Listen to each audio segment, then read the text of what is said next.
Hello guys, welcome to my channel. இன்றைக்கி 41வது episode தான் பார்க்க போகிறோம். வாங்க எபிசோட்குள்ளே போகலாம். ஃபாக்கிர் காலையிலே அவசர அவசரமாக எங்கேயோ கிளம்பிட்டுருக்கான். அப்போதைக்கு அவங்க அம்மா எங்கே போகிறேன்ற மாதிரி கேட்குறாங்க. அவசர வேலையாக வெளியே போகிறேன் அப்படின்ற மாதிரி சொல்கிறான். நேற்று நைட்டு எங்கே போனேன், நேற்று எல்லோரும் உன் மேலே கோவமாக இருந்தாங்கன்ற மாதிரி அவங்க அம்மா சொல்கிறாங்க. ஒரு இம்பார்ட்டன்ட் ஒர்க் இருந்துச்சு, அதனால தான் வர முடியலன்ற மாதிரி அவன் சொல்கிறான். எவ்வளோதான் நீ பெரிய வேலை பார்த்தாலும் வீட்டையும் நீ பார்த்து தான் ஆகணும். உங்கள் அப்பா மாதிரி இருக்க கற்றுக்கோ. அவர் எவ்வளோதான் வேலை இருந்தாலும் கரெக்டாக சாப்பிட்றதுக்கு வீட்டுக்கு வந்துடுவார். அந்த பழக்கத்தை நீயும் பழக்கப்படுத்திக்கோன்ற மாதிரி அவங்க அம்மா சொல்கிறாங்க. ஃபாக்கிர் சரி சரின்ட்டு வெளியே கிளம்பிட்டான். ஃபாக்கிர் ஆம்னாவுக்காக அழுததை பற்றி ஆனி அவள் தங்கச்சிக்கிட்ட சொல்லிட்டு இருக்கா. ஃபாக்கிர் இப்படி பண்ணலாம், ஃபாக்கிர் பண்ணது ரொம்பவே தப்புன்ற மாதிரி தான் ஃபைஸாவும் சொல்லிட்டு இருக்கா. ஃபாக்கிர் இதுக்கு முன்னாடி இப்படி அழுது நான் பார்த்ததே இல்லை. ஃபாக்கிர் இன்னுமே ஆம்னாவை லவ் பண்ணிட்டு தான் இருக்கான். எல்லாரும் ஃபோர்ஸ் பண்ணதுனால மட்டும்தான் என்ன மேரேஜ் பண்ணியிருக்கான். ஃபாக்கிருக்கு இன்றைக்கி நல்லாவே புரிஞ்சிருக்கும். ஃபாக்கிர் இன்னும் ஆம்னாவை லவ் பண்ணிட்டு தான் இருக்கான்ற மாதிரி ஆனி சொல்லிட்டு இருக்கா. நல்ல வேளை ஆம்னா அமெரிக்கா போகிறா. இங்கேயே இருந்தால் இன்னும் பிரச்சனை அதிகமாகிட்டு தான் இருக்கும். ஆம்னா அங்கே போகிறதே பரவாயில்லன்ற மாதிரி ஃபைஸா சொல்கிறா. அவங்க பிரிஞ்சிருக்கிறதுனால அவங்க மறந்துடுவாங்கன்னு நினைக்கிறியா? அவங்க ஒரு நாளும் மறக்க மாட்டாங்க. ஃபைஸா ஃபாக்கிரை தான் திட்டிகிட்டு இருக்கா. ஃபாக்கிர் இப்படி பண்ணியிருக்கவே கூடாதுன்ற மாதிரி தான். ஆனி ரொம்பவே சோகமாக தான் இருக்கா. ஏன் முன்னாடியே ஃபாக்கிர் அப்படி அழுதுட்டு இருந்தான். அப்போ தான் எனக்கு புரிஞ்சுது, நான் ஃபாக்கிர் லைஃப்பில் எங்கேயுமே கிடையாது. எனக்கு கஷ்டமாகவும் இருந்துச்சு, அதே சமயம் கோபமாகவும் இருந்துச்சு. ஒரு நாளும் ஃபாக்கிர் மனசில் நான் இருக்க மாட்டேன், அதே மாதிரி தான் என் மனசுலேயும் ஃபாக்கிர் கிடையாதுன்ற மாதிரி ஆனி சொல்கிறா. அப்படிலாம் கண்டிப்பாக நடக்காது. இன்னும் கொஞ்சம் நாளில் உங்கள் 2 பேர்த்துக்குமே உங்களை பிடிக்க தான் போகுது. ஒரு மனுஷனுக்கு மிருகத்து மேலேயே லவ் வருது, ஏன் உன் மேலே வராமல் போகும்? அதெல்லாம் கண்டிப்பாக வருன்ற மாதிரி ஃபைஸா சொல்கிறா. என்ன எக்ஸாம்பிள் சொல்லிட்டு இருக்க ஃபைஸா நீ? மனுஷனும் மிருகமும் ஒன்றான்ற மாதிரி ஆனி கேட்குறா. ஆமாம், எந்த வித்தியாசமும் கிடையாது. நம்மலாம் ஒரு ஆடு மாதிரி தான். லைஃப்னால் என்னன்னே தெரியாது, எப்படி நடந்துக்கணும்னு தெரியாது. அப்போ தான் நம்ம மேரேஜ் பண்ணிக்கிறோம். காலம்தான் மாறிட்டு இருக்குது. ஆனால் அப்போ என்ன பண்ணாங்களோ இப்போயும் அதை தான் பண்ணிகிட்ருக்காங்க.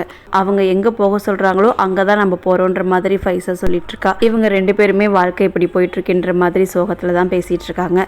ஐமன் ஒரு காஃபி ஷாப்பில் தான் அவங்க ஃப்ரெண்டு கூட காஃபி குடிச்சிட்ருக்கா. இப்போல்லாம் நீ ரொம்ப மாறிட்ட, முன்ன மாதிரி கிடையாதுன்ற மாதிரி அவங்க ஃப்ரெண்டு சொல்கிறா. என்ன மாறிட்டேன்ற மாதிரி ஐமன் கேட்குறா. முன்னாடி இருந்ததுக்கு ஆளே கொஞ்சம் மாறிட்ட, ஃபேஸ்லாம் ரொம்ப அழகாக இருக்குது, இப்போலாம் நல்லா படிக்கவும் ஆரம்பிச்சிட்டுன்ற மாதிரி அவங்க ஃப்ரெண்டு சொல்கிறா. இவங்க பேசிகிட்டு இருக்கும்போது அந்த காஃபி ஷாப்புக்கு ஹம்சாவும் வந்திருக்கான். ஐமன் ஹம்சாவை பார்த்ததும் உடனே ஓடி போய், இங்கே காஃபி ஷாப்பில் தான் நீங்கள் வந்திருப்பீங்கன்னு எனக்கு நல்லாவே தெரியும், வந்து இங்கே உட்காந்து சாப்பிடுங்கன்ற மாதிரி கூப்பிட்றா. இல்லை நான் அதுக்காக வரல, என்னோடய ஃப்ரெண்ட்ஸ்லாம் வெயிட் பண்ணிகிட்ருக்காங்க, குரூப் ஸ்டடி பண்ணுறதுக்கு தான் வந்தேன்ற மாதிரி ஹம்சா சொல்கிறான். அவள் எவ்வளோ கெஞ்சி பார்க்குற, கூட உட்காந்து காஃபி சாப்பிடுங்கன்ற மாதிரி. ஹம்சா இல்லை, என் ஃப்ரெண்ட்ஸ் வெயிட் பண்ணிகிட்ருக்காங்கன்ட்டு நான் போகிறேன்ட்டு உடனே போயிடுறான். ஐமன் ஃப்ரெண்டு யார் அந்த பையன்ற மாதிரி கேட்குறா. ஐமன் கொஞ்சம் வெட்கப்பட்டுக்கிட்டே என்னோடய டியூஷன் மாஸ்டர் அப்படின்ற மாதிரி சொல்கிறா. ஓ அப்படியா, ஓகே ஓகேன்ற மாதிரி அவள் ஃப்ரெண்டு சொல்கிறா. உனக்கு தெரியுமா, அவங்களுக்கு என்ன பிடிச்சிருக்குன்னு நினைக்கிறேன், எனக்காக கவிதைலாம் எழுதியிருக்காங்க, ஆனால் என்கிட்ட இது வரைக்கும் சொன்னது கிடையாது, இன்னும் கொஞ்சம் நாளில் எப்படியும் சொல்லிடுவாங்கன்ட்டு நினைக்கிறேன்ற மாதிரி ஐமன் சொல்லிட்டு இருக்கா. ஃபெமி யார்கிட்டயோ ரொம்ப நேரமாக ஃபோன் பேசிகிட்ருக்கா போல். அவங்க வீட்டுக்கார், உங்கள் அம்மா கிட்ட தானே பேசிகிட்ருக்க, இவ்வளோ நேரம் நீ பேசிகிட்டு இருக்கிறத நம்ம வீட்டில் போய் பார்த்துட்டு வந்துடலான்ற மாதிரி சொல்கிறாரு. நான் இன்னும் அம்மா கிட்ட பேசிகிட்ருக்கல, ஐமனை பொண்ணு கேட்டிருந்தாங்களே அவங்ககிட்ட தான் பேசிகிட்டு இருந்தேன்ற மாதிரி சொல்கிறா. நான் தான் நம்ம பொண்ணுக்கு சின்ன ஏஜாக இருக்குது, இப்போ பொண்ணு தர முடியாதுன்னு சொல்லிட்டேன்னு நீ எதுக்கு பேசிகிட்டு இருக்கன்ற மாதிரி அவங்க வீட்டுக்கார் கேட்குறாரு. ஏன் நான் அவங்ககிட்ட பேசக்கூடாது, இந்த ஏஜில் நம்ம மேரேஜ் பண்ணி வச்சா தான் கரெக்டாக இருக்குன்ற மாதிரி ஃபெமி சொல்கிறா. உனக்கு எத்தனை தடவை சொன்னாலும் புரியாதா? என் பொண்ணுக்கு இந்த மேரேஜில் விருப்பம் கிடையாது, நான் என்னோட பொண்ணு பக்கம் தான் நிற்க போகிறேன். எவ்வளவோ கஷ்டப்பட்டு இப்போ தான் அவன் நல்லா படிச்சுட்ருக்கா, அதுக்கு நான் தடையாக இருக்க மாட்டேன். என் பொண்ணு நல்லா படிக்கணும், இப்போ மேரேஜ் பண்ணி வச்சா அவள் ஒழுங்காக படிக்க மாட்டா, அது சரியாக வராதுன்ற மாதிரி அவர் சொல்கிறாரு. ஃபெமி புரிஞ்சுக்காமையே தான் பேசுகிறா. எப்படி எங்கள் அண்ணாலாம் சின்ன வயசில் மேரேஜ் பண்ணி வச்சுருக்காங்க, அது மாதிரி நம்மளும் மேரேஜ் பண்ணி வச்சு செட்டில் பண்ணிடணும், நம்மளோட கடமை முடிஞ்சிடும், இது மாதிரி நல்ல ஃபேமிலியுமே கிடைக்கவே மாட்டாங்கன்ற மாதிரி ஃபெமி சொல்லிட்டு இருக்கா. அவளோட ஹஸ்பண்ட் ரொம்ப ஸ்ட்ரிக்டாக சொல்லிடுறாங்க. எனக்கு இதில் கொஞ்சம் கூட விருப்பம் கிடையாது, இதுக்கு மேலே இதை பற்றி நீ பேசக்கூடாதுன்ற மாதிரி அவர் சொல்லிடுறாரு. ஃபாக்கிர் அவ்வளோ அவசரமாக காரை எடுத்துகிட்டு வந்து ஒரு ஓரமாக நிப்பாட்டிடுறான். அங்கேயே உட்காந்து அழுதுகிட்டு தான் இருக்கான். ஆம்னா பேசினதெல்லாம் நினச்சி பார்த்து அழுதுகிட்டே தான் இருக்கான். ஹம்சா குரூப் ஸ்டடிலாம் முடிச்சுட்டு வீட்டுக்கு வந்துடுறான். அவனோட ஃப்ரெண்டு எனக்கு சில சம்ஸ்லாம் புரியல, அதை கொஞ்சம் சொல்லிக் கொடுன்ற மாதிரி கேட்குறா. நான் இப்போ ரொம்ப டயர்டாக இருக்கேன், ஸ்கூல் முடிச்சுட்டு குரூப் ஸ்டடி பண்ணிவிட்டு டியூஷன் எடுத்துகிட்டு ரொம்ப டயர்டாகிருதுன்ற மாதிரி சொல்லிட்டு இருக்கான். அவன் பேசிக்கிட்டே சும்மா புக்கை ஓப்பன் பண்ணுறான். அதுலேருந்து ஆனி ஃபோட்டோ கீழே விழுந்துடுறது. அந்த ஃபோட்டோவை அவன் ஃப்ரெண்டு எடுத்துக்கிட்டு, நீ ஆனி பற்றி நினச்சிக்கிட்டே தான் ரொம்ப பிஸியாக இருக்குன்ற மாதிரி சொல்கிறா. அப்படிலாம் எதுவும் கிடையாது, நான் என்ன பிஸியாக வச்சுக்கிறேன், அவளை மிஸ் பண்ணுறோன்னு ஃபீல் பண்ணக்கூடாதுன்றதுக்காகன்ற மாதிரி அவன் சொல்லிகிட்டு இருக்கான். சாய்க்கா அவங்களோட குழந்தைங்களுக்கு ஒரு ஸ்கூலில் அட்மிஷன் போட்டாங்க போல், அதை கொண்டு வந்தால் ஃபராஸ் கிட்ட கொடுக்குறாங்க. என்னது இதுன்னு கேட்குறதுக்கு நம்ம இங்கே வந்து ரொம்ப நாள் ஆகுது, நம்ம குழந்தைங்களோட ஸ்டடீஸ்லாம் என்ன ஆகுது, அதனால தான் அட்மிஷன் போட்டேன்ற மாதிரி சொல்கிறா. இவ்வளோ ஃபீஸ் போட்டிருக்காங்க, என்கிட்ட அவ்வளோ அமௌண்ட் இல்லைன்ற மாதிரி ஃபராஸ் சொல்கிறாரு. ஜஹீர் அண்ணா இறந்ததுக்கப்புறம் நீங்கள் அந்த பிஸ்னஸை பார்த்துட்ருக்கீங்கள, உங்ககிட்ட அமௌண்ட் இல்லையான்ற மாதிரி அவள் கேட்குறா. என்கிட்ட எந்த அமௌண்ட்டுமே கிடையாது, பிஸ்னஸ் இப்போ ரொம்பவே டல்லாக போயிட்டுருக்கு, ஹபீப் எல்லாத்தையுமே எடுத்துக்கிறாரு, எனக்கு எதுவுமே தர கிடையாது, பிஸ்னஸ் நல்லா ரன் ஆனால் வேணால் ஏதாச்சும் தருவாங்கன்ற மாதிரி அவர் சொல்கிறாரு.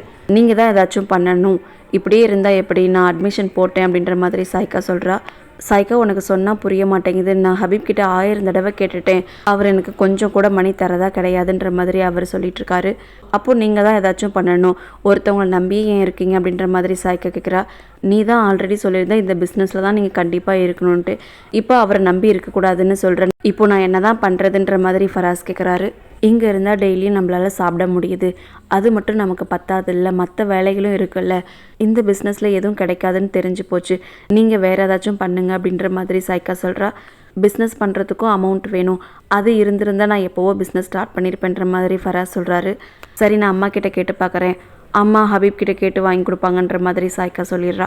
ரஹீலா ஹபீப் வீட்டுக்கு போகிறதுக்கு எல்லாத்தையும் பேக் பண்ணிட்டு ரெடி ஆகிட்டா. எனக்கு ரொம்ப பயமாக இருக்குன்ற மாதிரி சொல்கிறா. எனக்கே பயம் இல்லை, நீ எதுக்காக பயப்படுறன்ற மாதிரி ஹபீப் கேட்குறாரு. இல்லை, ஆயிஷாவுக்கு என்ன பிடிக்கவே பிடிக்காது, அந்த வீட்டுக்கு போனதுக்கப்புறம் ஆயிஷா என்னை வீட்டை விட்டு வெளியே தள்ளிடுவாங்க, அந்த வீட்டில் இருக்கவங்களும் ஆயிஷாவுக்கு தான் சப்போர்ட் பண்ணுவாங்க, நீங்கள் மாறி போயிட்டா என்ன பண்ணுறதுன்ற மாதிரி ரஹீலா கேட்குறா. ஃபேமிலி முன்னாடி எப்படி பேசணுன்ட்டு நீ தான் எனக்கு சொல்லி கொடுத்த, நான் எப்படி மாறுவேன்ற மாதிரி ஹபீப் கேட்குறாரு. இல்லை, அது வேறு விஷயம், இது வேறு விஷயம், முன்னாடி கூட ஒரு டைம் என்னை கூட்டிகிட்டு போனீங்க, உங்கள் அண்ணா வீட்டுக்குள்ளே விட மாட்டேன்னு சொல்லிட்டாரு, இப்போவும் அது மாதிரி ஆயிடுச்சுன்னா என்ன பண்ணுறதுன்ற மாதிரி ரஹீலா கேட்குறா. இப்போ கண்டிப்பாக அப்படி நடக்காது, இப்போ நான் தான் அந்த வீட்லேயே பெரிய ஆள், நான் சொல்கிறதா அவங்க கேட்டாகணும், ஒன்று அவங்க வீட்டுக்குள்ளே அலோவ் பண்ணி தான் ஆகணும், வேறு வழியே கிடையாதுன்ற மாதிரி ஹபீப் சொல்லிடுறாரு. இதோட இந்த எபிசோடை முடிச்சிட்டாங்க. நெக்ஸ்ட் எபிசோடில் சந்திப்போம். தேங்க்யூ ஃபார் வாட்சிங்.